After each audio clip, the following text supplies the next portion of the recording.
And now something completely different.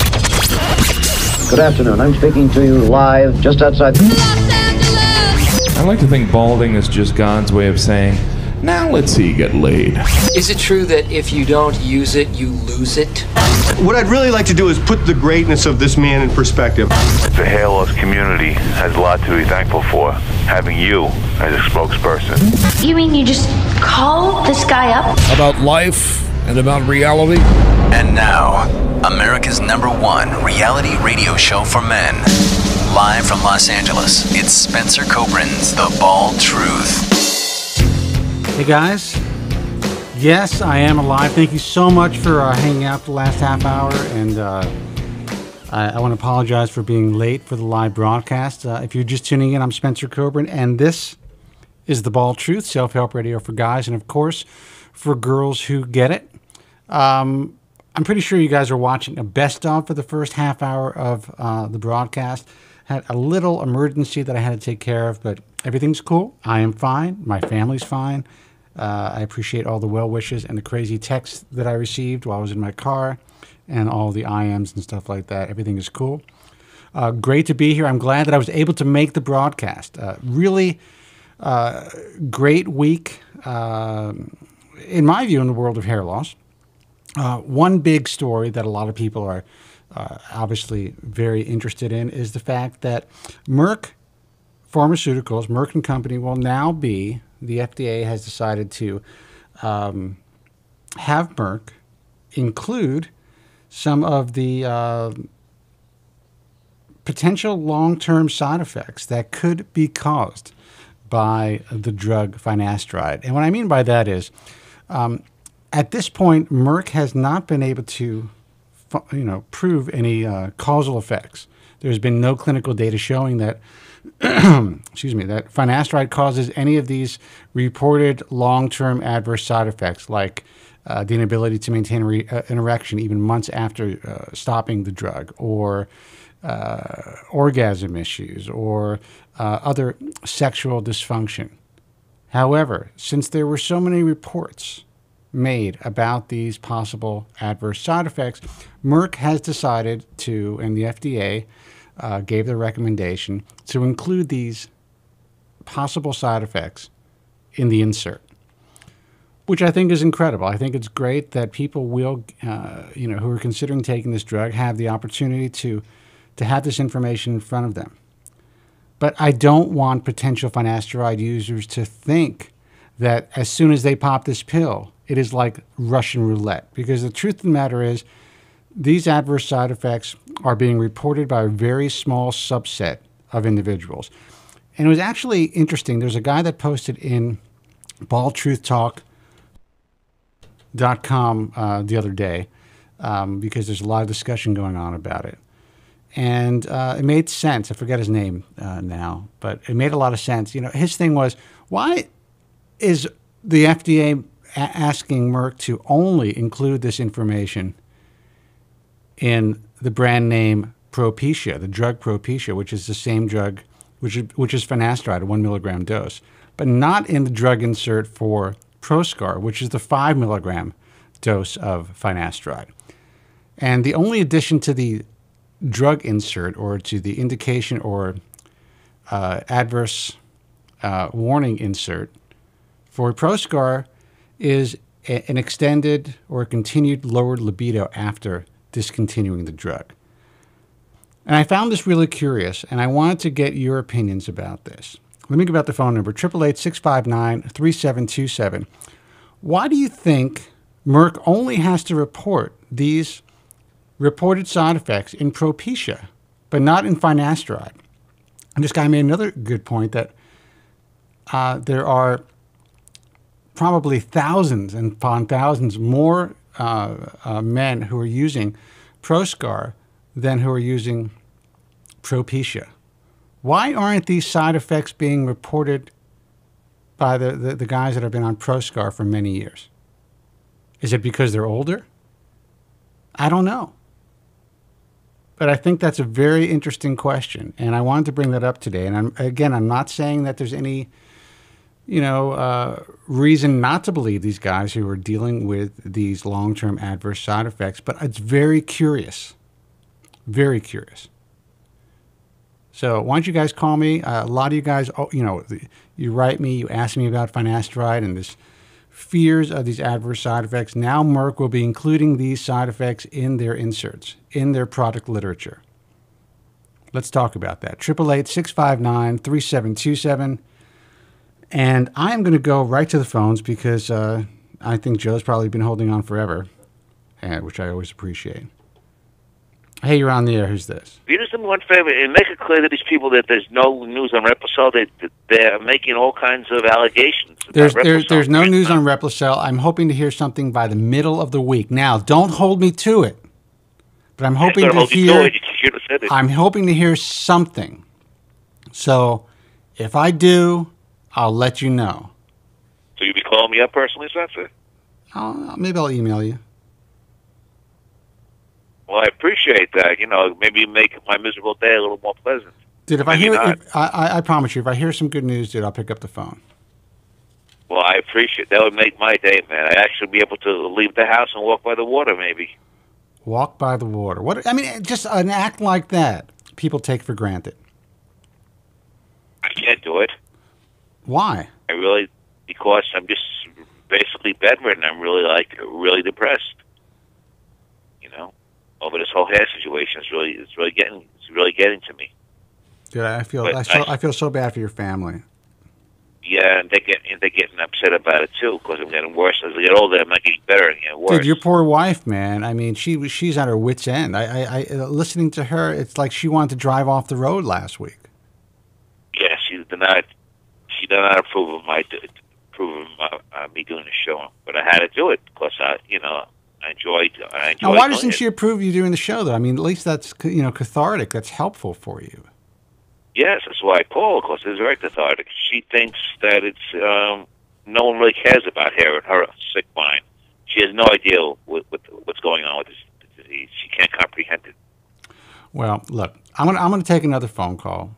Hopefully, and I'm really interested in talking about this Propecia issue now that it's out there. Now that we know Finasteride's not going to be banned. Everyone who thinks or thought that Propecia is going to be banned, it's pretty unlikely that that's going to happen.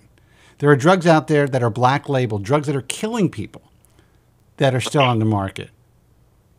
There are antidepressants that are causing long-term adverse sexual side effects in a much greater percentage of people than Finasteride users. And they're still on the market. Just a brief comment. I agree with you. I don't think the FDA will, ban Propecia. The reason why people on Finasteride have a complaint about sexual side effects, in my opinion, even though I'm not a physician, is because people who take it for BPH, benign hyperplasia, prosthetic hyperplasia, are older people who are not really sexually active. But that's not true. That's not true. There are guys who are in their 30s taking Finasteride. There are guys in their 40s taking Finasteride. There are guys in their 50s. Are you telling me just because you're not sexually active with your wife that you're not amorous to some degree? When you watch these chicks with cranks videos? Well, no, I mean, to some degree, I'm saying a lot of these men are in their 60s and 70s. And I think the majority of men taking 5 milligrams of Finasteride for BPH are over the age of 50. Let me tell you, man, you will be surprised at how many men in their 50s, 60s, and 70s would still notice a change and would still complain about it. Every guy still wants to F. I don't care who you are. They may not have the energy to do it like they used to do it. It may be a one-time deal and then they go get some food or something, but they still want that ability. Everybody is still, as a man, you are still very in tune with your sexuality. I don't care who you are or how old you are. And that is just the facts. Well, just let me say this quickly. From personal experience, I ingested 2 milligrams of Propecia for 3 years. Didn't do it that big for my hair, but there was no side effect. The side effect was I was hornier than I've ever been. And Suncast wants to know if I'm speaking from personal experience. You're damn right I'm speaking from personal experience. True. I wake up in the morning, waving that flag, so to speak, at my age. I know if there's a change, I will know. Is the flag brought down? What'd you say? Is the flag brought down? None of your business. But, you know, but I would know. I will know if I am not feeling the same, you know, after, you know, seeing some hot woman in the street or looking at my beautiful, my beautiful wife and not feeling anything, then I'm going to know. We're very attuned. And I'm not just going to, I mean, at this stage in my life, if there's a change, I'm going to chalk it up to age because I've been on this drug for so long. But people know, man. People know. Well, I mean, in closing, let me say, in my opinion, within my position, I think these side effects are purely psychosomatic in 99.9% of the cases. I mean, really.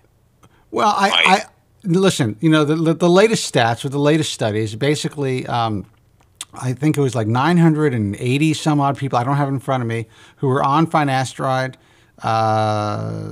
Those who experienced side effects, I think it was up to 3.1% in 1 milligram. I think that's the highest I've ever seen it. But the guys on the placebo, about the same number of, in the placebo group, it was like 2.1% suffered the same side effects. So the differential is the same as it was in the original tests. About 1.8%, 1.9%, you know, whatever it is. So it could be a placebo effect, you know. Absolutely. Absolutely. But listen, I'm not saying that it's not true. I'm not saying that these stats, you know, are, you know, all-encompassing. I'm not saying that people who are experiencing these adverse side effects aren't really experiencing them. But I do believe, like Joe says, there is a certain percentage of those who are experiencing these long-term side effects who might be experiencing them purely through, you know, a psychosomatic experience. It's very possible. But I do believe, especially after all these complaints, that there is a subset of guys that are effed up by the drug. I believe it. And I've said that before. But that's not good enough for those guys out there. Just because I had a good experience with it and I talk about my experience, everybody gets on my ass. Well, yeah, you have your detractors, as you know. Oh, really? I didn't know that. And I have plenty of my own, as you probably know. Yes, you do. It's benign prostate hyperplasia, Bald Jerry. Joe, I'm going to put you on hold and take another call. Okay, thank you, Spencer. Right. And I hope everything was okay with your emergency. Everything turned out fine, thank you. Okay, except for my hair today, but anyway, I'll talk to you later. Hey, you're on the air. Who's this? Hello? Hello. Hey, how's it going? My name is Brian, and I'm 22 years old. Hey, Brian, welcome to the show. What can I do for you? Hey, I appreciate it. Well, I've been taking Propecia for about 3 days now. And I have a full head of hair. Most of it for the past 2 years has pretty much like thinned out. And now, did you just tell me? I'm sorry. Did you just tell me you're taking finasteride for the last 2 years? No, I just started taking Propecia 3 days ago. Okay, all right. Yeah, and I've tried pretty much everything. I mean, I've done the minoxidil. I've tried Procerin, you know, the herbal crap that's on the internet. Didn't do nothing for me. I tried. Why did you do that? Tell me what made you buy that crap. And again, it's just my opinion. I don't know if it's crap for sure. It's just a. Yeah. I just have to put this out there. That's just a figure of speech, guys. So please, I don't want to get any lawyers' letters from your company. Go ahead. Yeah. Well, what my opinion of it is, it pretty much didn't do anything for me. I mean, I don't know what it is out there that people say that it makes you grow hair. I mean, I'm 22 years old. I work out 6 times a week. I'm very healthy, and you know, it's just I really didn't see anything from it. It didn't give me anything that I was looking for. I'll tell you why. Because there's no clinical data showing that it's not it's not a product that works from everything that we've heard about it. There's been no clinical trials. It's not a drug. You know, I mean, there's no science behind it. It doesn't work. Just like most of these products out there. That's something that I realized because, you know, I was stubborn and all, and I was talking to my dermatologist, and he prescribed me Propecia. And, you know, everyone talks about these side effects and whatnot, and, you know, I'm not worried. What I really want is the results, and I'm staying positive. I'm not trying to be negative about it. And that's the way to be, dude. I've been on it for 17 years, bro. 17 years. You know what? I'm gonna stick with it too. So.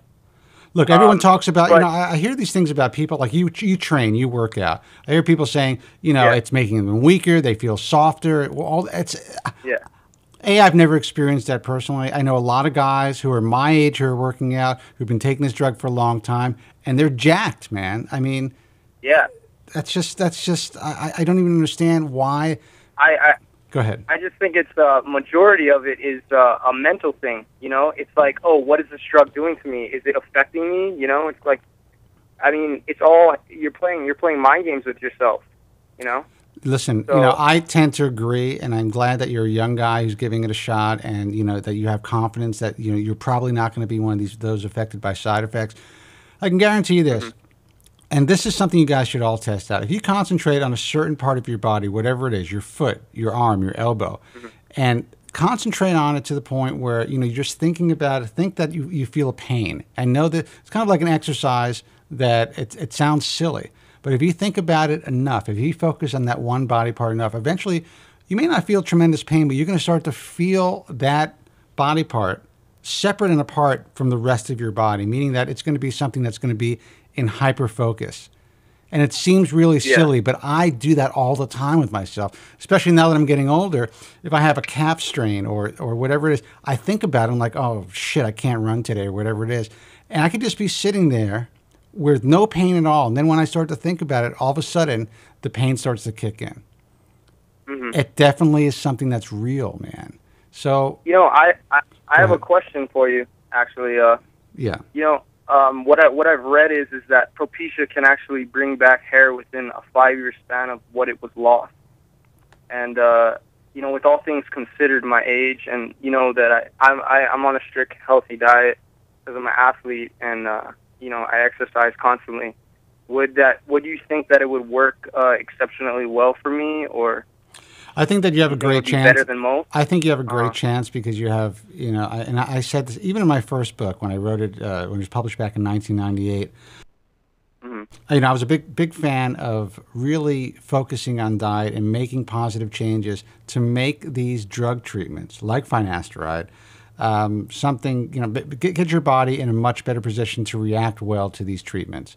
I certainly believe if you eat clean and you're working out and you're really taking care of yourself, that you're in a better position to benefit from any treatment, and your body's going to heal much more rapidly. I'm also a believer that I'm a guy that grew back, I would say, a significant amount of hair, especially in the crown and in the sides, after taking Finasteride. Probably hair that I had lost 3 or 4 years prior. So I know that it can happen, especially if you start and catch it early enough. So, and the thing is that when my hair fell out, it wasn't little by little at a time. I'm talking about a year span. And the hair that fell out, a majority of them fell out with a white bulb at the end. Yeah, that's pretty common. And my doctor told me that it just seems like you're losing your hair really quickly, and it's just male pattern baldness. Yeah, that's pretty much same as me. I was shedding tremendous amounts of hair. All had those white bulbs on the end. Very similar. I actually had a little bit of pain and sensitivity to my scalp during the initial throes of hair loss. It seemed like it was happening very rapidly. So, that's not uncommon. I do believe that this is a drug that can help most guys that use it. Not everybody, but most guys that use it. To me, it's your only fighting chance at this point. I totally agree. Because, the FDA only approved 2 medications. They approved the minoxidil and they approved the Propecia. Right. And a lot of guys are wasting a lot of their time, and I'm one to say this because I've been through it. I'm a young guy, but I've taken these organic supplements that are all propaganda. Right. And they don't work. And, for me to say that, I've been through it, so I can actually say for me, well, at least for me, it didn't work. But if somebody tries it, they can come on the air and let you know about it, and I'll be happy to listen. But I've been in this business for a long, long, long time, and I've been dealing with hair loss for over 20 years. And I can tell you that I've seen it all. And I watch what goes on in the message forums, and I just shake my head. And obviously, we let it happen because, everyone has the right to do and to try whatever they want to try. But in the end, what works, works. And we know what works and we know what doesn't work. And for the most part, I can't say 100% for sure that all these natural products and these nutritional supplements can't help with hair loss. But in my experience, I would say that you have a very, very slim chance of benefiting from any of these non-FDA approved products. Yeah. And that's it, bro. I think you made the right move, and I'm glad that you're doing well. And, just keep us posted. Hey, you know what? And go into the forum, man. Sign up for the forum if you haven't already. And let people know. Let the young guys know what's going on. Yeah, I'm new to this. I don't really know too much. But what I do know is I am a hair loss sufferer, and I just want people to know the truth. And, I'm trying to stop it, and I'm trying to give people that hope and faith that, it is possible to get your hair back, and it is possible to be happy whether you have hair or not, So I like to thank you for having me on your show, and I appreciate all the words of wisdom from you, and I'm learning from it each and every day. Hey, dude, listen, good luck, and I appreciate the kind words. Keep us posted. And you know what? I always tell people join the message forum and let other people know what's going on. But sometimes that may not even be a good idea, because if you're happy and you just want to watch the show and enjoy your life and not deal with all the depression and the nonsense and all the guys attacking you for taking Propecia, then maybe you don't want to join. That's up to you. Definitely. All right, bro. Good luck. Definitely. All right. Stay positive, everybody. All right. Take care. Thank you. Now, what a positive young guy that just called Yes, but did he say he was taking Propecia for only 3 days, or I got that wrong? He's taking it for a short period of time, but you know what? At least he's going into it with a positive mindset. Listen, I think the message forums are so important. They're such a great place to share information and hope and just a place where guys to, I guess, commiserate and for women and to learn from each other. But there's also a lot of poison that goes on in these message forums. Yeah, I know all about it. And it's sad to see, especially when young guys first come in and they're like, I want to do this. I really want to, my doctor gave me this medication. And then everybody, instead of just saying, you know what, this is a possibility. This is what happened to me. This is, it's like they get attacked for giving it a shot. Like, oh, you're out of your mind, man. You don't want to do that. And now there's a whole new wave of these head tattoo guys that are coming onto the forums that are, they're bashing Propecia, they're bashing hair transplants, I don't know if these guys are trying to sell, these scalp tattoos, or if they're really just passionate about it. But it's just amazing what goes on. And that's just on my forum. When I read the other forums, I can't even believe the lunacy of what goes on in some of these other forums. It's just, it's wild. It's wild. And you don't read this stuff, I read other forums for other interests that I have in my life. And there's nothing as crazy as what you could read in hair loss forums. It just doesn't exist. Well, we now have our share of baldtruth.com, unfortunately. Yes. It's a little more sedate on baldtruth.com, but still, it's there. And what are you going to do? This is the way people feel. People are mortified when I tell them that I paint my head, especially in person. Like if I'm out at a party and people want to talk and I tell them I paint my head, you got to see the looks on some of these women's faces. They are actually mortified. I get a kick out of it now. It just makes me laugh. And then I have to explain to them that, your entire face looks like a Picasso painting. And they got their fake tans on. You take a look at their hands, and they got those fake nails with the long fake, French nails, whatever they're called, French manicures. And you break these women down, the hottest women in LA, you break them down to nothing without their extensions and without their fake tans and without their fake eyelashes, without their makeup. I mean, they are not looking anything near to what they look like when they leave the house. Not even close. It's amazing. I'm talking about the hottest women in LA. Women that you would guys would die for. You see them broken down, you're like, what's the big deal? They might have great bodies and all that stuff, but I'm talking about without the accoutrements. That's a very. What is your definition of accoutrement? That's a very funny word. The fake hair, the fake tan, the fake nails, the lipstick, the veneers, the fake boobs, whatever it is. All these chicks are like, housewives of Beverly Hills, housewives of Orange County. Break those bitches down. Forget about it. They're going to look like, they may not be ugly or anything, but they're not going to look hot or sexy.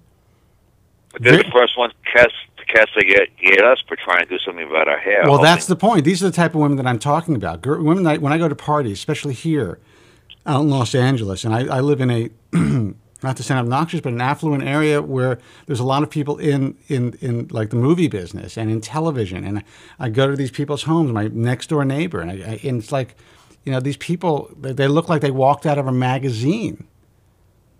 But when you really scrutinize them, they have like an inch of makeup on their faces. Every part of them is painted because they have these fake tans. They have glitter and nails and jewelry, and I mean, it's unbelievable. Now, my common law wife is a much different type of person. We are very simple people in a sense for being in this area, and she really dresses down. She never wears makeup unless she goes out to like a party or whatever it is. But she still never over makes up. Doesn't wear the fake eyelashes. Doesn't even wear lipstick, actually. A little bit of eye makeup on, nothing on her skin, walks out of the house, and that's what I like. Yes, I did notice when I met your wife, she did not wear theatrical makeup. She wore very minimum makeup. Anything. Actually, I think you had on more makeup than her. I probably did. You son of a bitch. No, you're right. I did. I probably had more makeup on my head than she had on her face. No, she wears no makeup to cover her skin. She wears what is that called? The foundation makeup. She wears none of that. No, she's a naturally beautiful woman. She had really no makeup on that I noticed. No, just a little bit of mascara, I guess. They put on their eyelashes and maybe something on her eyelid. I don't know what that's called. Well, I'm trying to make the point she'd have any theatrical makeup on. She had a minimal amount of makeup on. Right, but even now she's getting older, and she just doesn't do it. She doesn't need it. She doesn't do it, and it's kind of like she doesn't want to ruin her skin. And but women, that's how they leave the house. They feel like they have to wear a mask, and I'm not faulting anybody for that. Society puts a lot of pressure on women, but it makes me laugh when I see these women. Basically, they're like, what do you mean you put makeup on? What do you care about losing your hair? What's the big deal? Really? That's all I've got. I can't walk around the streets with makeup on. I can maybe grow a goatee, shave it, and have some hair in my head. That's all we got as men. We have nothing else to work with. That's what we're hoping for, some kind of treatment where we can have, a lot of us cats, can have our hair back. That's what we're praying every day. People are desperate out there. You know that, Spencer. Absolutely. But if you can't, but again, I want you guys to live today. If you can't have it back today, the way you want it, consider maybe surgical hair restoration if you're a good candidate, or glue a good hairpiece on, whatever it is. I guess it gets me so frustrated, Joe. Like I went through a little situation today, and that's why I was late. And I'm so grateful to have what I have, even with all of the issues that I have to deal with. And I see so many guys who are just, they're so fucked up about whatever it is in their lives, whether it's their hair, whether it's their job, and they all forget about what they actually have. And I'm one of them. And you are one of them. And you know what? My father is one of them also. And my father, I look at my father's life. My father is an actual war hero, a guy that has been through more than most men can ever even think of, whatever that means. But, he supported his family, did all kinds of things, and, did the right thing in many ways. In some ways, not he wasn't so great. But he suffered throughout his entire life. He was never happy, never satisfied with his family, never grateful, in my view, for his wife. My mother, let him rest in peace, or his children. Just a miserable, miserable guy. And now he's an old man. And he still doesn't get it. He still doesn't appreciate even the little things that he has, like his family, people that care for him, things like that. And, you know, Joe, I think a lot of people are like that, unfortunately, and they just miss life. It just passes. Well, especially hair loss sufferers. Like Marcus said, we live a quarter of a life, right. half a life. But you know what? Marcus may live a half a life, but he lives a life. And Marcus has been through a lot more than you. Marcus was jacked up.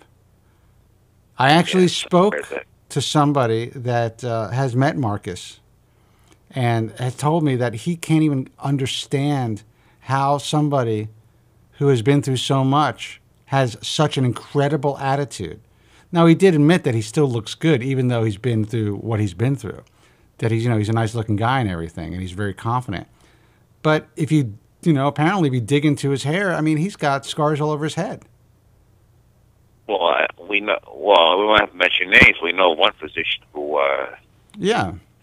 who examined him. We don't have to mention any names. So, I mean, he was really, really jacked up. Well, you know, I guess from what I've heard, he's a lot worse shape than I am. Absolutely. But you know what? He lives his life. He goes out there. He's you know, doing his thing. He's successful in his life. He's successful with women. A lot of guys couldn't get past what he's been through. Yeah, he seems to be very wealthy. He's insinuating he's a very wealthy individual from what he's been, you know, insinuating.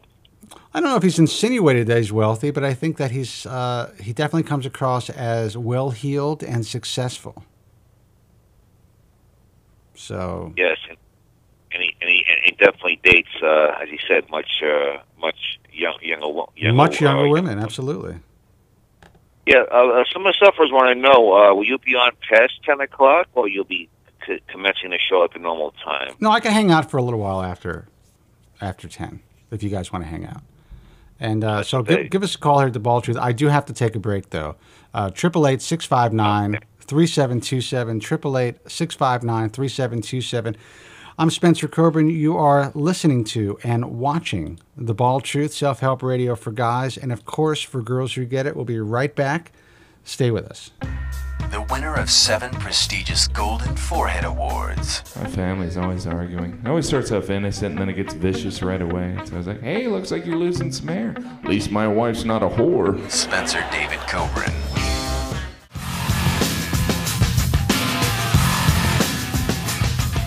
Hey guys, welcome back. 888-659-3727, toll free. Give us a call here at the Ball of Truth, self-help radio for guys, and of course, for girls who get it. You know, 2/3 of you by the age of 35 are going to deal with hair loss. That's just the way that it is, man. It's a ticking time bomb. If you are tuning in to this broadcast for the first time, excuse me, you definitely know someone in your life who's dealing with hair loss, and the chances are you will too at some point. I know that's scary. I know it sounds effed up. But for all of you who have joked about your buddies dealing with hair loss, or your husband, or their siblings, or your friends, it'll probably happen to you at some point. It's just the way that it is. It's just the odds. So, you know, if you want to learn about products and services that actually work, if you want to hear from other people who are dealing with it already, even if you have a full head of hair, maybe it'll give you some perspective of what hair loss sufferers have to deal with in this society. This is your place. This is what we do here. This is the Hair Loss Show. Been on the air for a long time. Hard to believe. And looks like we're going to be on for a while. We're not going anywhere. You guys have the option to call this broadcast every Sunday to get the truth. Many of you, a lot of guys out there in the industry and guys who are just on the message forums, they may not agree with me, may not agree with the way that I do things, may not agree with my philosophy, may not agree with my recommendations, may not agree with the way I do business. But I'll tell you what, whether you agree with me or not, we are getting this information out to the public in a bigger way than anyone has ever been able to accomplish. And I have to thank you guys for that. It's because of my listeners and my readers and my followers and my fans and hair loss sufferers who are willing to, take the time and watch this broadcast and to, use our resources. You are helping your fellow hair loss sufferers. Because it's because of you that we can keep this broadcast on the air. It's because of you that we are able to keep our resources going. It's because of you that the newbies who are dealing with hair loss have the opportunity to find our resources. Because you guys continue to use them. It's self-perpetuating. You guys make this happen. Even the bad guys, and even the guys that, don't like me, are helping this cause, whether they realize it or not.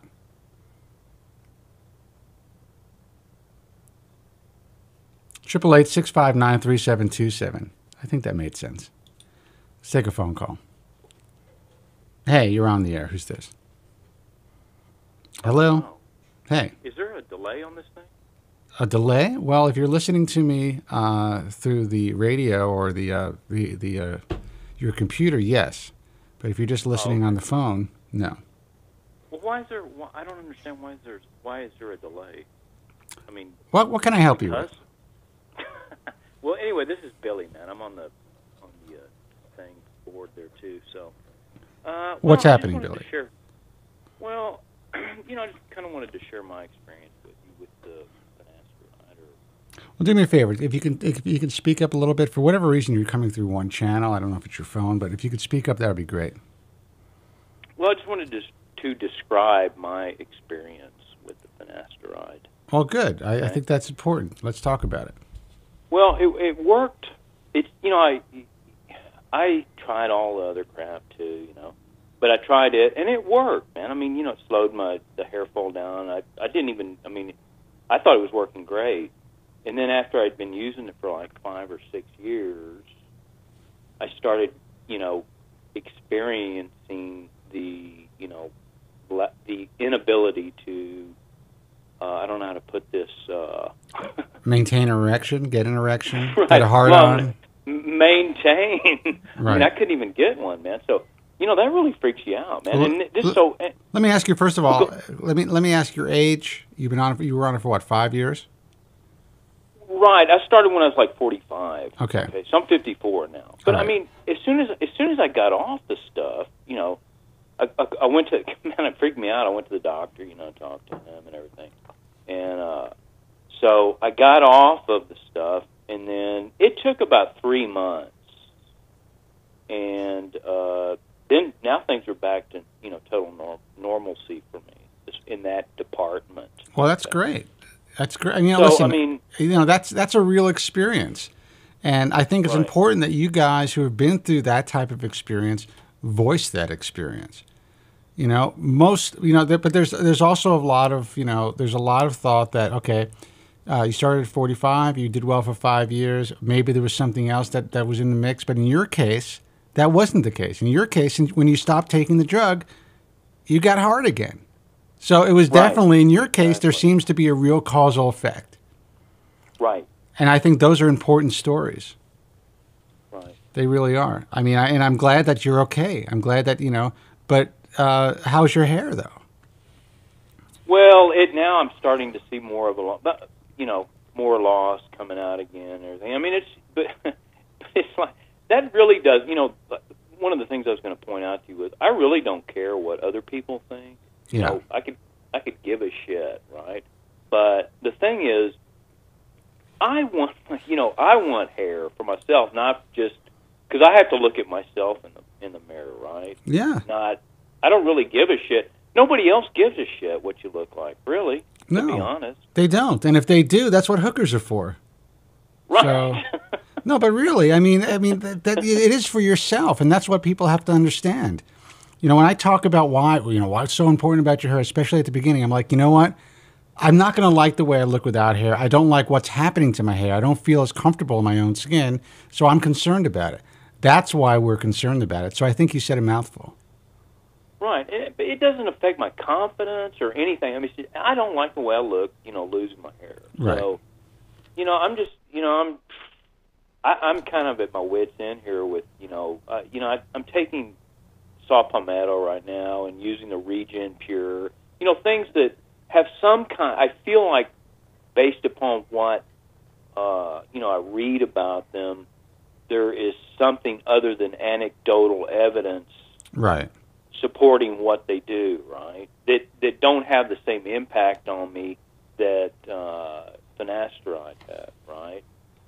So, what I'm hoping for, obviously, is the Replacel type of solution to come along and be able to, utilize that avenue to replace my hair. Well, I think everyone is hoping for that, and I'm certainly hoping for that. You think I want to paint my head for the rest of my life and do this kind of swoop thing that I have to deal with and take the hair, and it's a real pain in the ass. I want a better option for myself as well. So, but you're 50, what, 54? Yeah. Are you said it's not affecting your confidence. You're living your life. Are you married? Do you have children? Well, I've had, look, I've had, let's not bring these women back into my, I've been married like 2 times. I've been married 2 times, and, I've got a girlfriend now. I really, like I said, the girl thing is not, I can see how as a younger guy that might, your hair loss might impact, your... Well, if you want to get a 22-year-old, it still might impact you. Well, but I know a guy, look, man, a guy told me one time, and this is the truth, man, you just walk around and look. Anything you want, any situation that you can think of, it's out there. That's true. That's true. You can be 98 and have a 25-year-old. That doesn't make any, that to me makes no logic when you say at 20. You can get any kind of age you want. What would you have in common with a 22-year-old? You might have something in common with a 40-year-old broad, but you're not going to have anything in common with a 22-year-old broad. I got a lot in common with 22-year-old broads. What? We like the movies, sex. Oh, okay, well... food. We like to eat. Yeah. I'm sure she likes to eat, right? Well, right, but you're not going to be talking about the same issues, though. Other than those things, right? Look, dude, I'm not getting involved with her because of women because they're necessarily a rocket scientist. That's all well and good. That's a plus. Well, true. If they don't want to move in with you, it's a plus. If they want to move in with you, then you got problems. Yeah, well, it depends, it depends, listen, there's always, and I always say this, there's always some 22-year-old Russian broad who needs a green card, so you just kind of like set things up, you enjoy a few years, and then you move on to the next one. I know that sounds cynical, but there's a lot of guys out there that live their lives like that. But in all honesty, I understand what you're saying. I certainly understand what you're saying. And I do believe that when you get to a certain age, when you're a man of a certain age, our age, and I consider myself in the same age bracket as you. I'm almost 47 years old. Okay. It's different. It's like if you've done something in your life and you have, a great personality or even a decent personality, and you're not a complete Quasimodo, you can get great looking chicks. Oh yeah, and like I said, that's not my problem. My whole deal is like I don't like the way I look. Other people don't even like I said, don't give a shit. But no broad is going to solve your problem. I mean, no, absolutely not. Some other person's not, and this is no, I don't want to offend Tracy. I see her on there, so I don't want to offend her. But she's. No other person's going to solve your personal dilemmas, right? I mean, I don't care, what they are. So anyway. I agree. I agree 100%. And it's all up to we live in our own skin, we live in our own minds. Wherever we go, we carry that with us. Whatever situation, like Joe from Staten Island, he carries that baggage with him. He can be with whoever he thinks the hottest broad in the world is. But after he sleeps with her a few times, and after, you know, he's still dealing with whatever he's dealing with in his head. He's still looking in his own mirror, you know, just like you are. So, you know. And you know, the thing with Joe is, man, that guy he seems really cool, man. I mean, you know what I'm talking about. He is, first of all, he is cool. He's very interesting, by the way. You know, he's a little out there, but he's also a really normal-looking dude. Like, I would venture to say he's a good-looking dude, you know, and he's so screwed up. I don't get it, man, with him. I mean, like I said, I'm the polar opposite of that. I could really care less what anybody thinks. It's me, what I think, but I don't let that affect me, right? I don't let it affect me. Right. So. Well, listen, man, I appreciate the call. I'm so glad that you shared your Propecia story and your, you know, words of wisdom, especially for these young guys, that there is life after hair loss, man. Right. You know? So, Billy, listen, but we all want hair. We all want hair. So, you know, hopefully I can announce one day that, all right, you know what, there's a universal treatment. All you mother effers are going to get your hair back, and then I'm out. But that's what I want. One quick thing on that, man. Look, if you can grow hair on a goddamn mouse, okay, they share 98% of the same genes that we do. Why? I don't understand why it's not going to work on humans. If it'll grow it on a mouse, why won't it work on us? There shouldn't be any difference. I wish that I could answer. I wish that I could answer that question. And you're right. There shouldn't be much of a difference, but there is apparently. You know, so you know, I guess only time will tell. But there will be a day, and that day may be sooner than we think, that we're going to get the news, and we're like, all right, this treatment works. It's going to be rolled out in 2014, and have at it. All right, Billy. Thanks for the call, bro. All right, man. Take care. 888-659-3727 is the toll-free number. Listen, guys who are listening, Andrew and Suncast, you can have that doctor give me a call. I mean, we do have, I don't know why he wasn't able to get through. It's possible because the lines were busy, that he wasn't able to get through, and it doesn't go to a busy signal, but it may go to the voicemail. But tell him to call now if he wants to get in, 888-659-3727. I will pot up Joe real quick. And again, Joe, that was an inspirational call from Billy. Yes, it was. I mean, besides first he talked about not being able to get a hard on. That's a little disturbing. But then it was inspirational. Yes, it was. It was very inspirational. I know you have other callers, but let me tell you what's going on in the chat room, if you don't mind. I have a few requests. That's why I go back to you, dude. You're the king of the chat room. Well, first of all, people are demanding a photo of me be published online, but that is not possible. That's not possible. And there's also, guys, get some guests on, Spencer. GFQ viewer 2037. You want to be my guest? Be my guest. Now, our good friend Reese in the chat room was asking me continually, can you please comment on PRP with ACell? I think we've been over that several times, but I think he wants to know if there is any updated information. Well, I actually recently got a picture from our boy, a set of photographs from our boy, Gary Hitzig. That certainly looked very impressive. I don't know, what they were exactly. I mean, they are just photographs, but he said that there's a lot of great things happening. That sounds good. I am leaning towards kind of what Joe Greco is doing with his own matrix that he actually makes from each individual patient's own body. He's not using the porcine matrix or the ACell.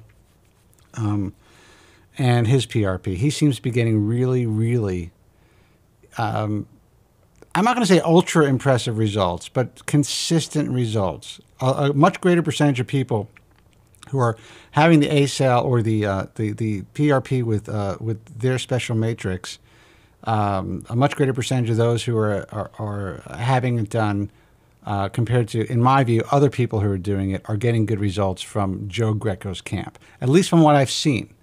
Okay, that's not a statistical data that's being shown to me. This is all anecdotal stuff. But I also know somebody actually in my personal life, a family member who goes and sees Joe Greco, and she is claiming that she is having wonderful results. Not perfect, but things have slowed down for her. So, I mean, who knows? Well, I understand that Gary Hitzig is using a new protocol. I don't know how, some new type of PRP protocol. You're supposed to be taking something out of the hip at one point from the bone marrow or something. Yeah. With that? Well, we'll see. We'll see. And, our Artista is saying Dr. Cooley is the man as well. He is. Dr. Cooley is certainly the man as well. Dr. Cooley happens to be using A-Cell, the product, the Matrastem Matrix, A-Cell's product. Jerry says that he keeps telling me that he's going to be providing us with some more detailed information soon, and I know that's going to be the case. I know he's been very busy. He's working on something very specific that he wants to present through the IHRS and through Bald Truth Talk and on this broadcast, and hopefully that's going to be good news for people.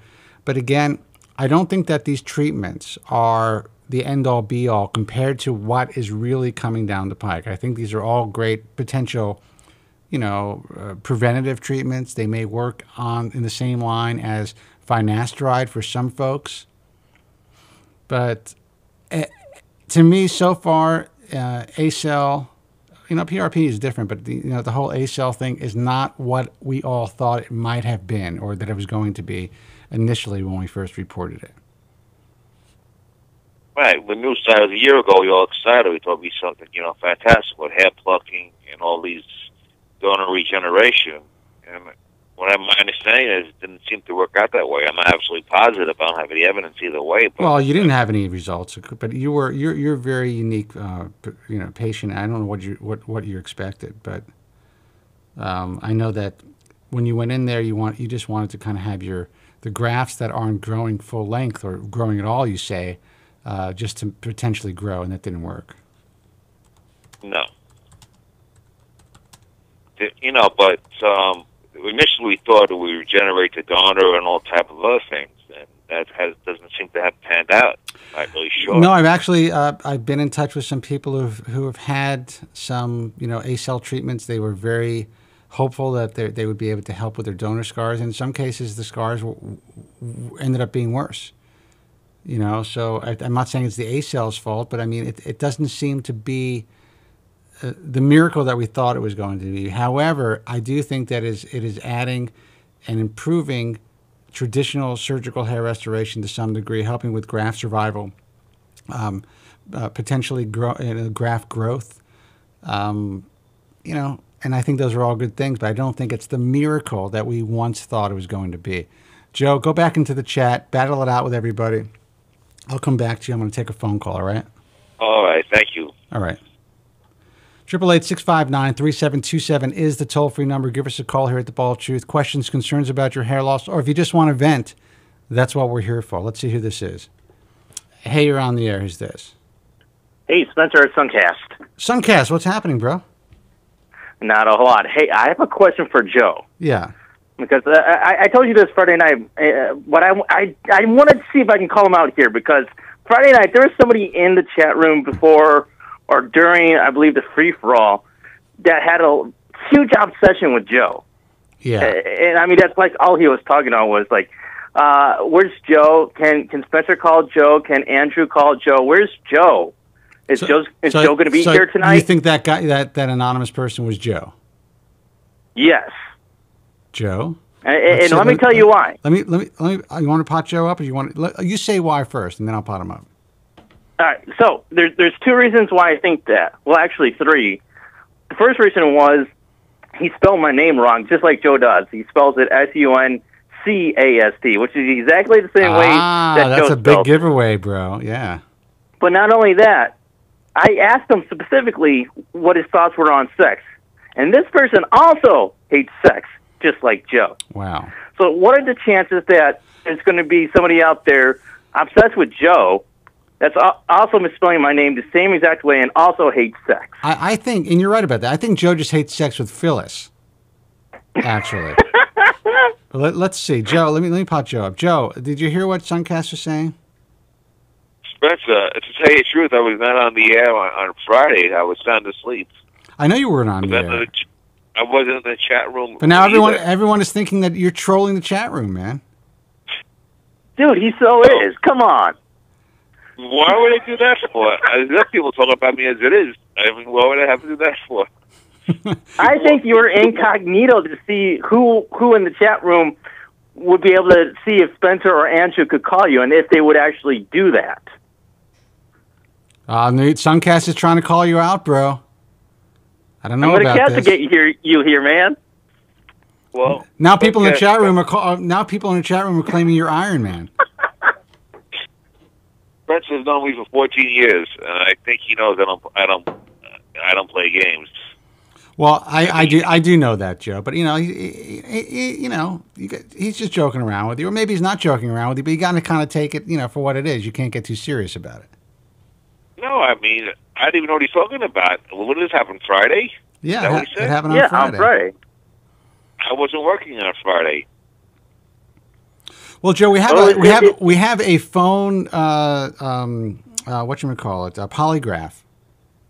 If you want to take it, we can do a phone polygraph right now. Yes, you can. I'm just kidding. Is there such thing as a phone polygraph? There probably is, but it's probably an app for that, right? Well, MTV used to have this stupid gimmick thing that would do lie detection based on somebody's audio. Ah. They're not so I'm sure there's something out there. Yeah. Because I'm a moderator of the chat room, I can also see certain information. And there's certain information. I usually know when Joe is logging into the room because I can see this certain information. Right. So I had 3 different things lined up telling me that this is probably Joe. If it's not Joe, the only other person that it could ever be is Andrew. Well, it might be Andrew.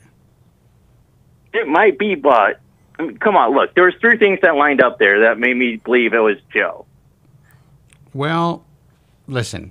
All I can tell you is I'm pretty sure I know what those three things are because I run message forums and chats and I know what happens behind the scenes and all this stuff.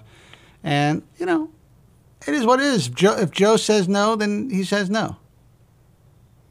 Tracy says that there is such a thing as a phone polygraph. Who said that? Tracy. Yeah, there is a phone polygraph. You could, yeah. All right, so we're going to have to get a phone polygraph, and then we're going to have Joe take the phone polygraph. Well, Stretch has known me for 14 years. I'm like you, Stretch. Have I ever lied to you about it? I always tell you the truth. How do I know? Well, I mean... How the fuck do I know, Joe? Well, how many other people out there misspell my name the same exact way and also hate sex? I think I spell your name S-U-N-C-A-S-T, right? Yeah, that's the way... Everyone else spells it S-U-N-K-A-S-T. Now, Joe, first of all, I don't want. First of all, Joe, I don't want you to take me seriously. Of course, I believe you, Joe. I feel bad. I can't. Sometimes I feel like if I joke with Joe, he's going to end up offing himself, and I got that guilt. Thank you. I got to worry about that. No, but I was thinking about something you said. Like I was thinking about appearing and making an appearance at a certain event that we won't talk about on the air. But now I'm thinking about people being there with cameras. What does Suncast think about that? Would they put me on the internet? Well, that's the problem. This is a place where there's going to be a lot of cameras, and that's my biggest fear.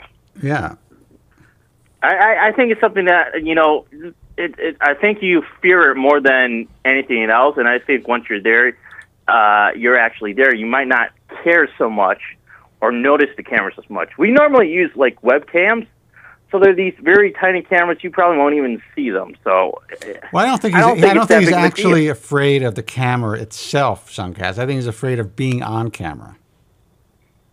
But nobody's going to know who he is. Nobody knows who he is now. So even if he's appearing on camera, let me tell you, dude, they're going to know who he is as soon as he walks in front of that camera. People are going to know that's Joe. I'm not too sure about that. I don't think I would. Dude, you would know. You would know in a second. Yes. He's the only guy in this country wearing a hat and a bandage. I will tell you that. I don't know of anyone else. Well, if he's wearing that, then yes. Yeah. Well, how about I wear a bandage that day? If you choose not to wear a bandage that day, it might. But if you wear a white styrofoam hat, then everyone's going to know. Well, I'll wear a different color one. How's that sound? Then if you maybe come in a beret. Well, if I definitely think you should come down and see us, though. No, you have to, dude. You have to go to Blog World. First of all, you can't just get in. We have to, you know, no one can just walk in there. So anyone who's considering doing that and offing, you know, everyone here either at GFQ or at the Bald Truth, that's not going to happen. But Joe, you will definitely have a pass to see everybody. Well, you have to let me know specifically when you're going to be there, of course, off the air. You know, I want to put that information out. I'm not going to let anybody. Dude, I'm going to have like a Pope mobile at this thing. I will be behind glass the entire time. Not just my hair. All of me. He's going to have a whole team of bodyguards surrounding him in a circle so that nobody can even see him. That's right. It'll be like a smoke screen. That's right. I hate to break up this riveting conversation, boys. I like that, guess. And, you know, I know that you guys, everyone out there on the internet is thoroughly entertained by these guys. But I think I'm going to take a quick break. I know you guys want me to hang out for a few more minutes, but I'll take a quick break, come back, and take a couple more phone calls. Yeah, go ahead. Let me say this, Spencer. People were castigating you before for taking a break. They want to know why you take a break. Supper won't even let you go to the bathroom, I guess. Yeah. Well, I want to get a drink, you know, fill my cup. None of their business. You know, whatever. None of their business. You're entitled to a break. You're damn right I am. We'll be right That's back. Right. You mean you're not a machine? Thank you. I am not a machine. We will be right back. Stay with us. The winner of 7 prestigious Golden Forehead Awards. My family's always arguing. It always starts off innocent and then it gets vicious right away. So I was like, hey, looks like you're losing some hair. At least my wife's not a whore. Spencer David Kobren.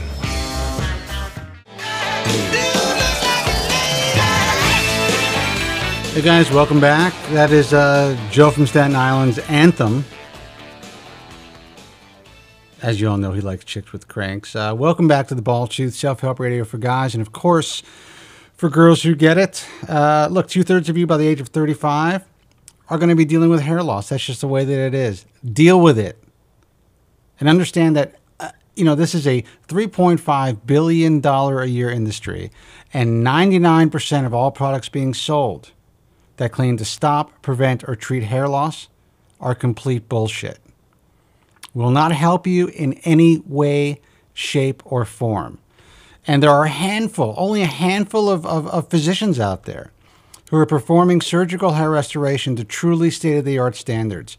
You know that any MD or DO can hang up a shingle and claim that they are a hair restoration expert, that they are an expert at surgical hair restoration, that they are a pioneer in the field of surgical hair restoration. Hire a good web designer, buy some Google ads, get some SEO going, and voila. You got to practice. Hire some, you know, traveling technicians, take a weekend course, and you're in business. It's as easy as that. And, you know, because I do what I do, and because I've been doing this for so long, and because we're so out there in this end of cosmetic surgery, I am inundated with emails, phone calls, snail mail to the American Hair Loss Association, for instance, from people who are concerned about other aspects of cosmetic surgery. From people who have tried to do the research, but they're like, you know what, there's no person like you out there, Spencer, who does what they do, like you do in this side of cosmetic surgery. I want to ask you a question. And, you know, I've learned a lot over the years, but I've never really focused on, you know, plastic surgery, cosmetic surgery, besides the hair world. I was concerned about the hair thing because of myself. I have no passion for regular, you know, other disciplines of cosmetic surgery. But now that I'm getting old, I'm starting to think more and more about it. You know, I'm starting to think, you know, my face is starting to change. I'm getting more bags under my eyes. And look, I'm going to be 47 next month. You know, I'm not a young guy anymore. But because I know what I know about my industry, I'm shit scared to make a move. And, you know, we have a guy calling in now who is a pretty well-known plastic surgeon in New York. And he actually has a a product line that he's promoting, and he's going to talk about that. But I wanted to get him on the air not only to talk about that, but he's a friend of the GFQ network. And as you guys know, GFQ is now syndicating The Bald Truth internationally through their network on resources like iTunes Radio and Stitcher Radio, and on all the live streaming video services like Ustream and Justin TV. And there's a whole bunch of them that I forget, so forgive me, guys over at GFQ. But I wanted to have Dr. Klapper on the program for a few minutes just to ask him some questions, because I'm inundated with this stuff. I can't even imagine what it's like to be a plastic surgeon in his position, and how many people are contacting him for questions and for repair work. I mean, listen, in my view, it's a real shit industry, and maybe he'll disagree with me, but I want to get him on the line and ask him about that.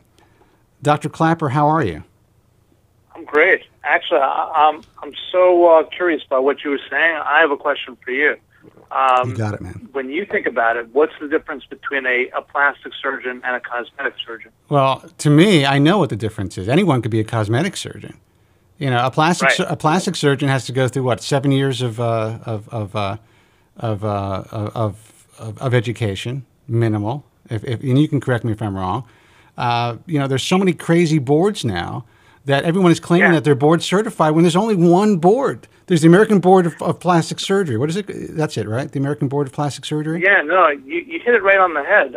It's really crazy because in New York State, for example, you can call yourself a board-certified surgeon, but you never have to actually state that you're a plastic surgeon. Right. You kind of fit into you kind of fake your way into it, and you can take a weekend course in liposuction and go hang your shingle out there. That's call right. yourself a cosmetic surgeon, and if you have a surgery background, suddenly overnight you become a cosmetic surgeon. But you don't even need a surgery background. You can be you need an MD. You need an MD or a DO. Exactly. There's the American Board of Cosmetic Surgery. There's the American Board of Cosmetic and Reconstructive Surgery. There's the American Board of Endo, Liposculpture. There's a million boards out there. So doctors are claiming that they're double, triple board certified, when in fact, none of these boards are recognized by the ABMS. None of these guys really went through plastic surgery residencies. They've never really trained as a plastic surgeon. A lot of these guys have never, they're not surgeons at all. They may be urologists. Yeah. It's crazy. And what it does is it turns the market into what it should never be, and that is a marketplace. Instead of practicing medicine, we have people trying to out-advertise the next doctor. Right. Instead of going to somebody because they're fantastic, you go to the guy who has maybe the best ad, or suddenly is offering you a better price. Yeah, you could buy one breast, get the other one free. Come in with this coupon. It's a crazy world. It's a really poor reflection on the way medicine's heading in this country. Well, just to let you know, if you don't know much about me, the bottom line is I founded a few organizations. One organization that I founded 10 years ago is the International Alliance of Hair Restoration Surgeons, where I was able to do my best to separate the great doctors from the not-so-great doctors in this discipline. Now, all doctors pay me an annual screening fee once they're accepted, but I've received over 700 applicants now in 10 years. Actually, maybe more. How many have you rejected? How do you I've only accepted about 60 doctors in 10 years. And we removed a couple. And just to let you know, doctors pay an average of about $1,200 a month. Between $12,000 and $1,400 a year to be a part of this. And if I took just half of the applicants that wanted to be a part of what we do, I could increase my income by maybe $4 million. But you're an advocacy. You're an advocacy group. You want to make sure that your people are getting the best care possible. Well, so you're never going to do that. I admire that. And that's the point of what we do. Sadly, your industry, in my view, it's even worse because there's so many more. There's so many more guys out there that are just, in my view, again, they're destroying lives and they're ruining your field. Look. At the end of the day, you're going to go ahead and do the best job that you can, and people are going to go ahead and come to you because of the good work that you do, and in the end, your patients find you. I've never heard of a good plastic surgeon that's closed their doors. Right. But you know, hey, look, it definitely is uncertain times.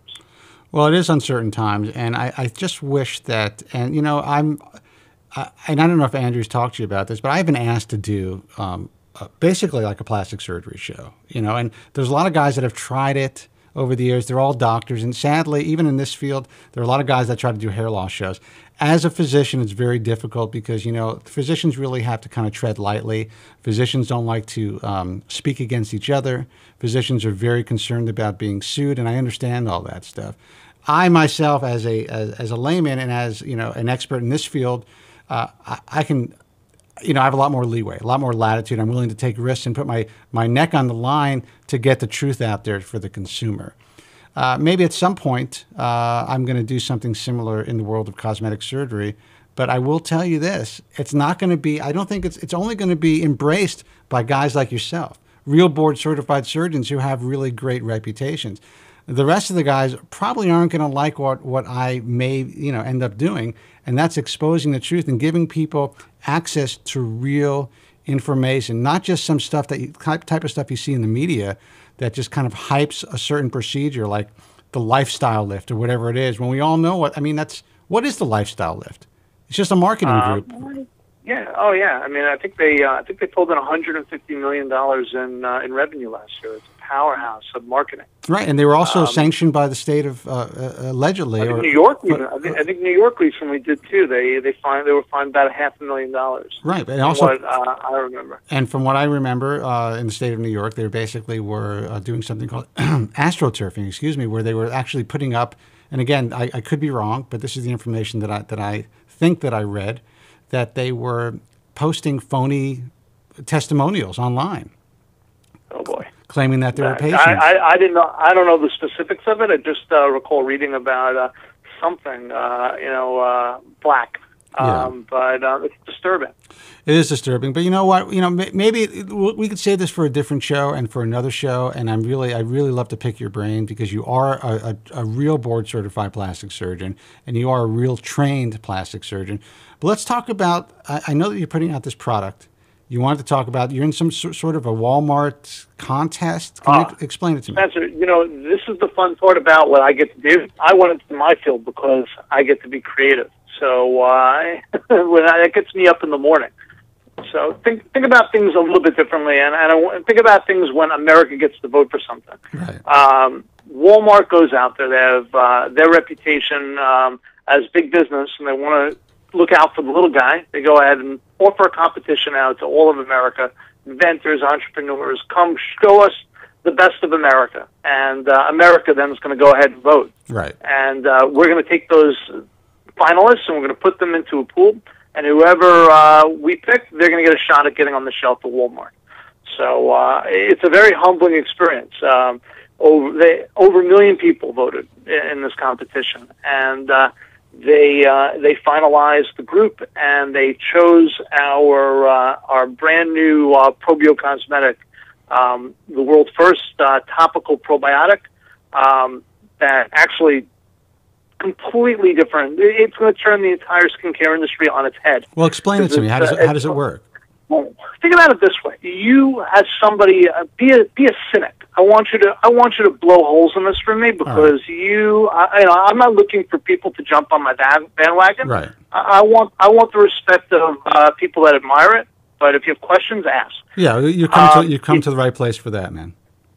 Think about it this way: the only reason I want you, if I say something that's a falsity, call me on it. Sure. The only reason you get acne is because you have acne bacteria growing on your skin. All right. There's no other bacteria that causes acne. Yeah, I'm not a dermatologist, so I really can't. I can't speak intelligently on that. I put that out there for everybody, anybody, all takers. Acne bacteria. If you do not have acne bacteria growing on the skin, no acne. Right. But no one's ever come at it from that angle before. They've come at it with medications that decrease all bacteria. They've come at it with different types of treatment that change the physiology of the pores and the chemistry of the skin, like an Accutane. But no one's ever actually come in and said, gee, let's take the lessons that we learned in the gut and apply it to the microflora of the skin. All Americans today, we embrace the idea of probiotics. We get it. We finally get it. Nobody actually really understands what probiotics is, but we get it as a society. If we take that and we just apply it to the skin, and I say, well, if we make the conditions on the skin not good for acne bacteria to grow, you're not going to get acne bacteria growing. It's simple. So what should we do? We should put the bacteria that's its natural predator on the skin, something that's harmless, something that's on the GRAS list, the generally regarded as safe list from the FDA, something that we find in baby formula, something that, there's never been a reported infection from it. Gee whiz, it's actually the natural predator of acne bacteria. Wow. And something crazy happens. You put it on the skin, suddenly you stop getting acne. Now, we're a prevention company. This is something where, you come into it with acne, this is something we have a treatment end of it, but we have a prevention end of it, and we do. And what about these cats? What about these people with severe cystic acne? Stuff where, there is, and correct me if I'm wrong, there does seem to be a dietary component for sure. What do you think about that? For me, by the time that you get cystic acne, your body's walling it off from the rest of itself. It's creating little abscesses and cyst walls, and your body has recognized it as little pockets of infection. Regardless of the cause of it, once that's rooted, you have a very difficult problem to deal with. Right. For that type of a patient, that's somebody that really should be followed closely by a dermatologist. Now, what about things like acne rosacea? Do you think that there's any correlation between the probiotic? Sure. Yeah. I mean, think about all inflammatory conditions of the skin. Yeah. There is tremendous research out there that actually points to different types of changes in the microflora of your skin actually being inflammatory triggers. They're actually anti-inflammatory properties of some of the enzymes that some of the bacteria produce to create the ceramides that they put into their cell walls that protect them as a barrier from the outside that are anti-inflammatory.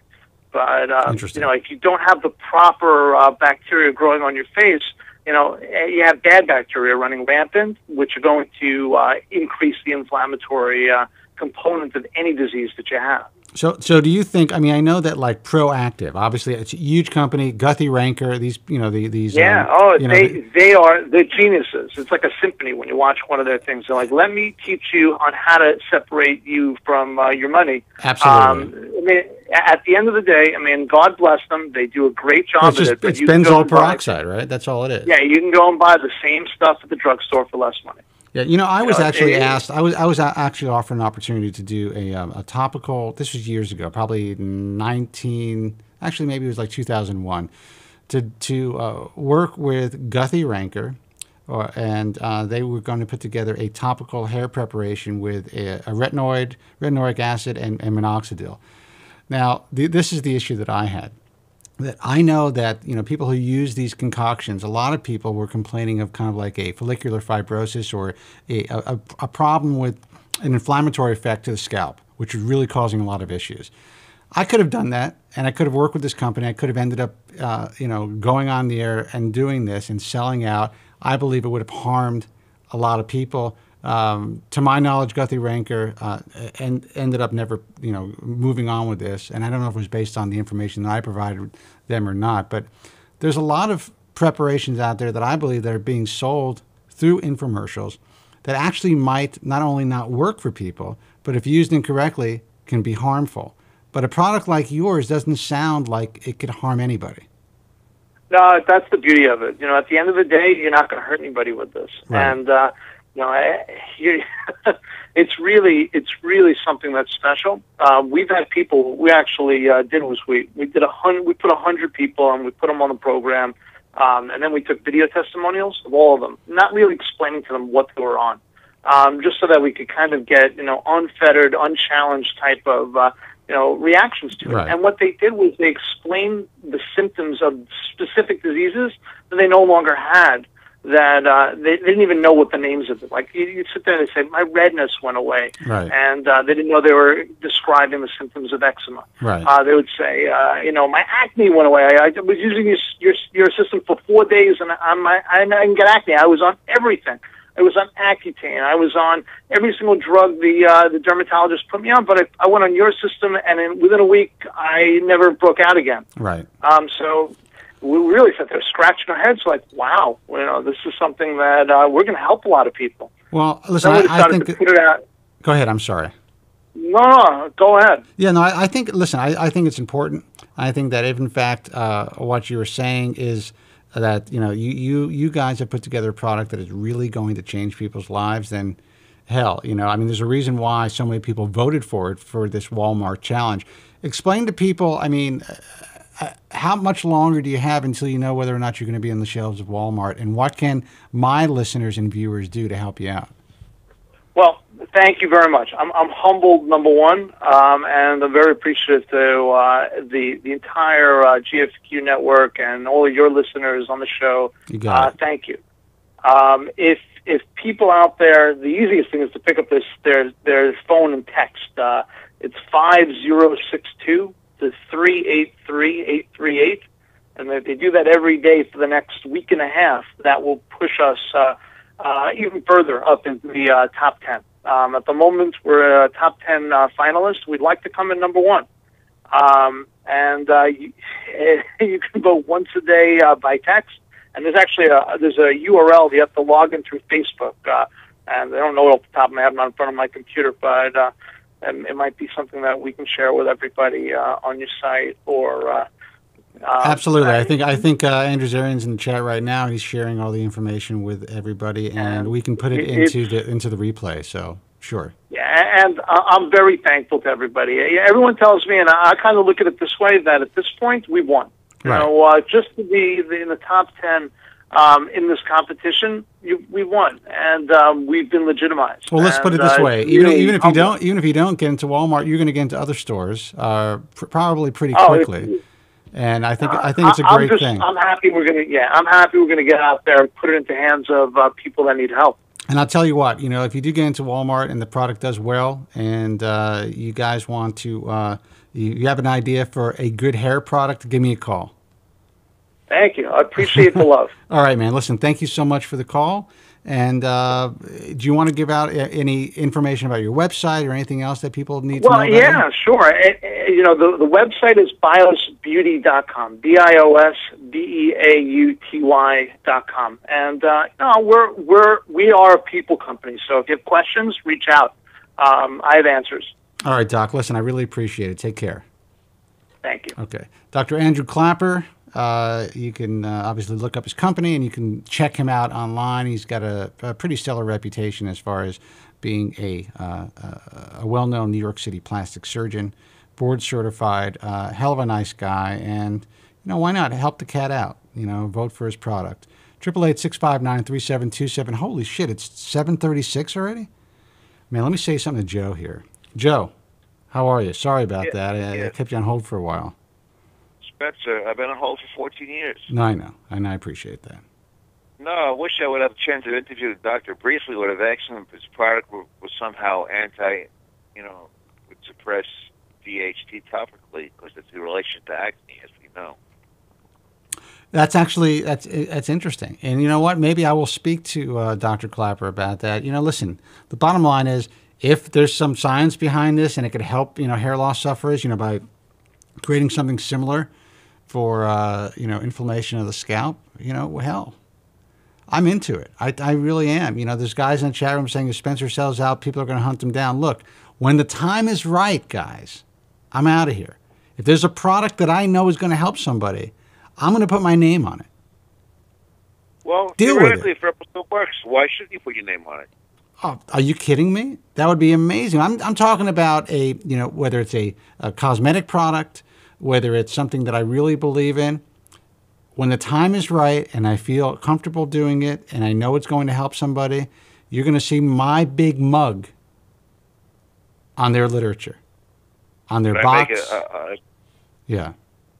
Can I make an appearance on a TV commercial, maybe? Sure. Absolutely. All the experts. When I put together my new spray on hair, I'll have you on the infomercial. No, I mean something like Ripplesil or something like that. Dude, let me tell you something. We can grow your hair back with a product with a technology like that. Hell, you'll definitely be on. I appreciate that. You know, you have all simple, you know, they shouldn't say things like that. You're entitled, you know, when a product does work, which is going to happen, you're the man. Look, the only reason, the only reason I didn't do that infomercial is because I felt that in the end it'd be hurting a lot of people and it would bite my career in the ass. You know, I thought of myself too. It wasn't completely altruistic. It was a bad move. It was not something that I can do. I think a lot of people would have been ripped off, in my view, and probably harmed. And it just wasn't something that I wanted to do. Maybe I could have made a few $million pretty quickly. Probably could have. But I chose not to go that route. You know, I'd rather... I'm the type of guy that believes in slow and steady wins the race. I'm going to take a phone call, Joe. That's right. Hey, you're on the air. Who's this? Hey, Spence, it's Andrew. Andrew, what's happening, bro? How are you? What's going on? How was the show tonight? The show was really busy. It was great. I'm sorry, and I appreciate you taking care of things when I was having to run out for that little emergency. But I got back around 5:30, got on the air, and it's been great. And, you know, I know that Dr. Klapper was trying to call in early on. He said that he was not getting through because my phones weren't on. So we were able to get him on, you know, at the last minute, which is great. Oh, good. At least he came on. How was he? Great. He's nice. Seems like a really nice guy. I think he's very genuine and he believes in his product. And listen, obviously, Walmart and the people who voted for the product see something in it. It's got to be working. So I'm excited about it. He's a good guy. You know, I've had many fun nights with him, definitely. But a nice dude. By the way, people are speculating if he's had work done in the chat room right now. Well, I can on his head. I would have to check out his website. I've never met him in person, but I can definitely let you guys know what I think. And I'm, you know. I don't know. He's being investigated. Yeah, he's being investigated right now. But he seems like a cool guy. You know, I was a little. I think I was a little heavy with the doctor stuff, talking about the reality of cosmetic surgery. I don't know if he was prepared for that. And I did tell him that, you know, I've been asked to do a plastic surgery show. I've been asked to do this for a long time. I'm considering doing it, and we spoke about this before. I would certainly have Dr. Klapper on. I'd love to talk about the reality of being a board-certified plastic surgeon compared to everything else.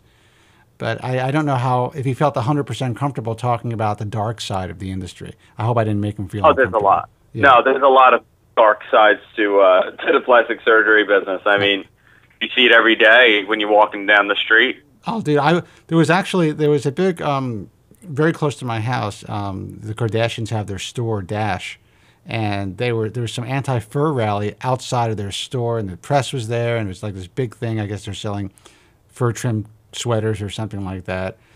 And you should have seen some of these plastic surgery victims in front of their store who are like, you know, these anti-fur activists. This one woman, it was her entire hairline, you know, her entire temporal region, everything was pulled back so far, it literally looked like her face was glued on. You know, it was like a mask that went back all the way past her ears. It was so uncomfortable to look at, and I see so much of that here in Los Angeles. So yeah, you know, it's a lot of bad work that happens. I mean, luckily for Dr. Klapper, you know, he's a good plastic surgeon, and he's had really good results, you know, with what he's done. But even good doctors do bad procedures. I mean, it happens. They have bad days. That's just the way that it is. Yeah. So, you know, I called in before you wrap up just so I could. By the way, the chat room is nutty, huh? You have such a crazy chat room here. Dude, it's busy, and you know, there's people. Let's put it this way: I don't like to call it crazy. I like to refer to it as passionate. How's that? Very passionate. Yeah. But so I was at a relative's house for a birthday, and one of the guys that was there whips out something and goes, "Oh, look what I got!" And it's a cream to regrow hair. Oh my God. And I had to go into, you know, full truth mode, and I gave him the whole speech, and I even pulled up your show to say, like, no, look, I know what I'm talking about. This is the guy who knows everything about this. That is a fake product. And I asked him how much he paid, and if I told you the amount, you would want to jump off a ledge. I can't imagine. Tell me. $499 for a tube of cream. Wow. That's okay. That's okay. And all it had, like I looked on the back. I looked on the back, and all it had was vitamin E. It was all nonsense. I mean, it was just like a bunch of like nothing. Yeah. Well, look, like I tell these guys, and everyone who's listening, and everyone's in the chat room, when it's time to sell out, I know I'm going to make a lot of money. I'll just put some vitamin E in a bottle and slap my name on it. That's it. And I'm rejuvenation. And then I'm out of here. Hair rejuvenation. Goodbye. I've done enough done enough good deeds. I'm going to be on my island. Kobren in a bottle. And by the way, for my detractors, I'm just kidding. It's a joke. Do not post this on the internet. I am not selling out to sell vitamin E in a bottle. It's not going to happen.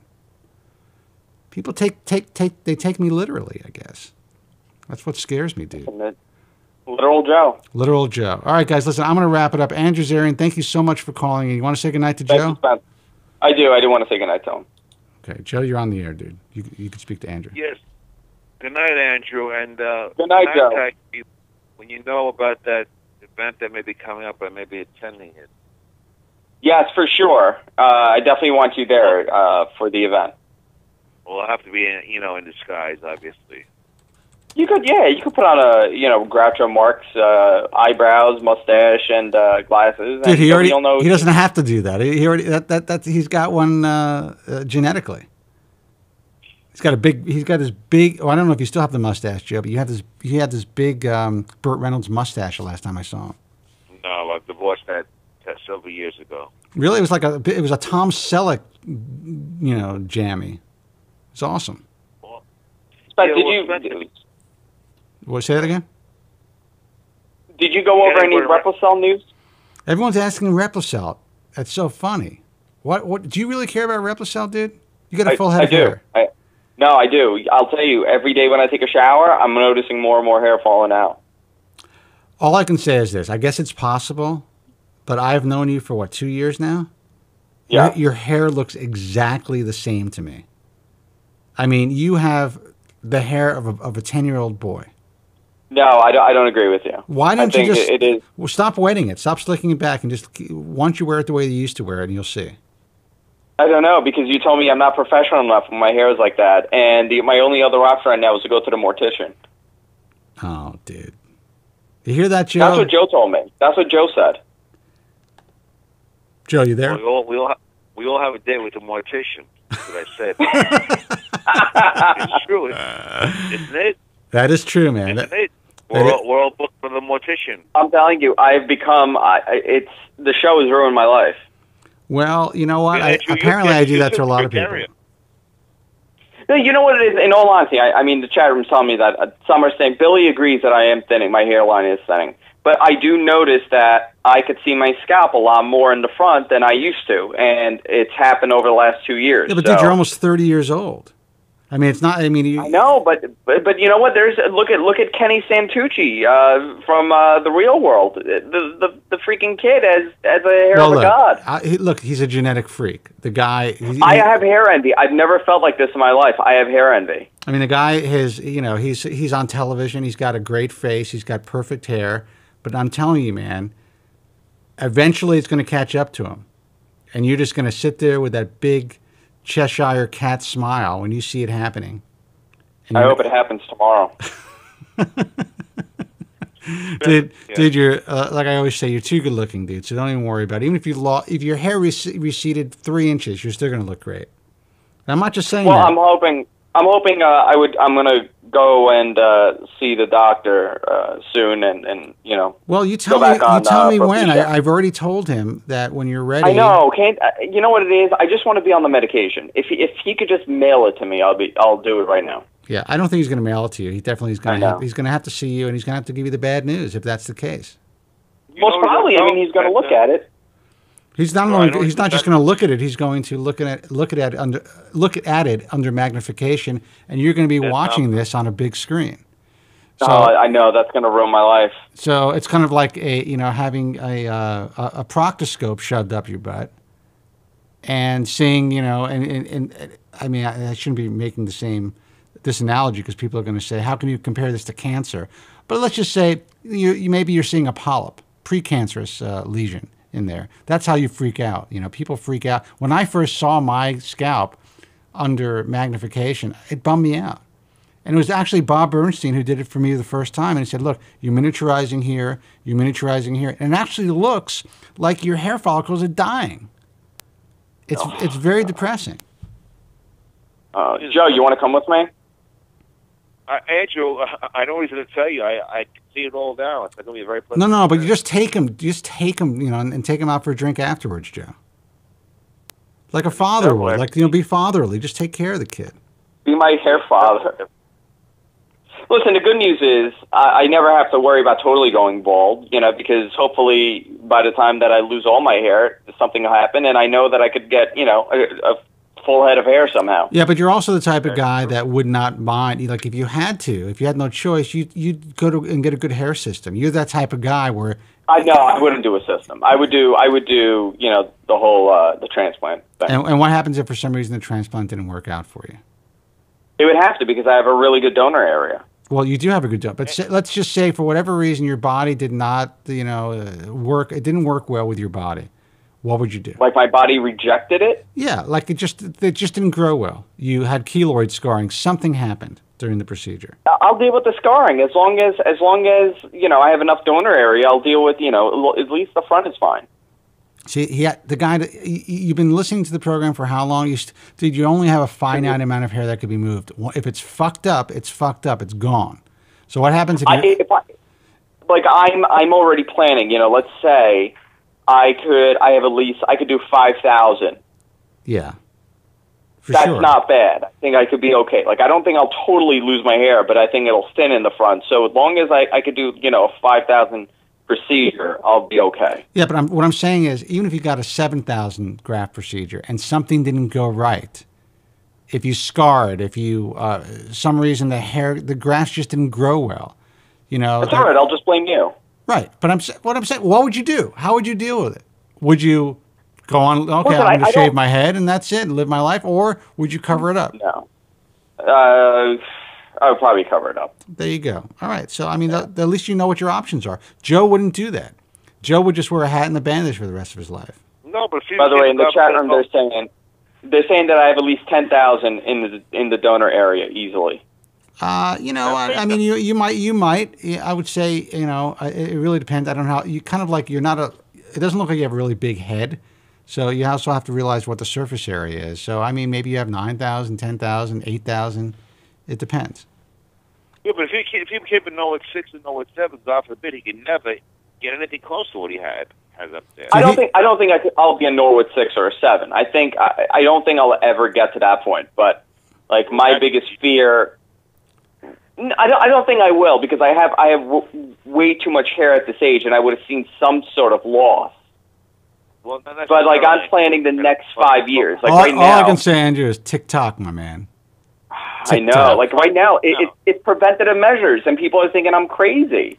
No, like, why are you worried about it now? I don't think you're crazy. I think that if you know that you're losing your hair, I can't see it. I really can't. I see you on a video monitor. And in person, usually when I meet you, I'm blind drunk, so I'm not noticing it. I'm just kidding. No, I'm noticing all my it more on detractors. I'm camera. just kidding. I don't really drink that much. No, on camera, Spence, it's more noticeable. Like there are times that if my head is pointed down a little bit, and I'll say, "Oh man, it looks thin." And what does Jess say? I don't know. She doesn't. She only sees me in the dark. Yeah. Well, she's better off. All right, guys. Listen, Listen. But you know what though? I'll tell you the other day. Just really quick. The other day, I put my hand through my head, and there was like a whole patch, just like a group, like a clump that came out. Well, all I can tell you is when you're ready, go see Dr. Bernstein, and he'll hook you up. And that's it. Yeah, I'll go on Propecia. Get on the meds, and and cross your fingers, hope for the best. And hopefully my penis will work. Well, you already know. You've been on it, so you know that your penis works. Yeah. So. Well, who knows? All right, dude. Who knows? It might be over. Guys, listen, we got to go. Andrew Zarian, guys from Queens Network, Andrew Zarian Show, GFQLive.tv. Joe? Yes. Yeah. If you have any information, could you please contact me? It's really lighten up my miserable week. Well, you do know that if I get information, Joe, I will contact you. You know that. You have my word. I won't broadcast it until time Em is right. Yeah. And one more quick thing. I didn't hang up on you last week. I was disconnected. When I hit a dead zone, then the show was over. I emailed you that. Hold on. Am I actually reading what I'm reading? That this guy says, I don't think I would feel good about a Jewish person working on me? That's horrible. Who said that? Labradoodle. I mean, are we actually, it's just the 21st century. Where am I? And I thought he was a smart guy until he said that. I guess I was wrong about that. He actually may be joking. He has to be joking. No, well, that sounds very anti-Semitic. I don't appreciate it. No, I'm sure he's joking. Oh, he's been trolling. Oh, I see. He's not really serious, Billy says. All right, well, that offended me, Spencer. I have to tell you that. Well, you know, listen, it is what it is. Well, he's watching he's watching one big Jew right now on this program. Are you going to bar that's me. Bar the chat room as a punishment, or you give him another chance? No, I don't give a shit. He can think whatever he wants to think. I don't care. All right, guys. Joe, take care. Guys, the websites, thebaldtruth.com, AmericanHairLoss.org for the American Hair Loss Association. If you're a woman dealing with hair loss, please check out Women's Hair Loss Project.com. And for the message forums, check out baldtruthtalk.com. If you want to interact with other people and learn from each other, see what's going on as far as what's cutting edge, you know, see hair transplants, IHRS member, hair transplant surgeons, before and after photos. Really, that is your place. That's baldtruthtalk.com. Until next week, I want all of you to be strong. God bless, and thank you so much for listening. Take care. Thank you very much. I'm sorry for any inconvenience you may have been put to prior to the program, and I'm glad you enjoyed it. And if you could now leave by the exits at the rear, that'd be splendid. Thank you.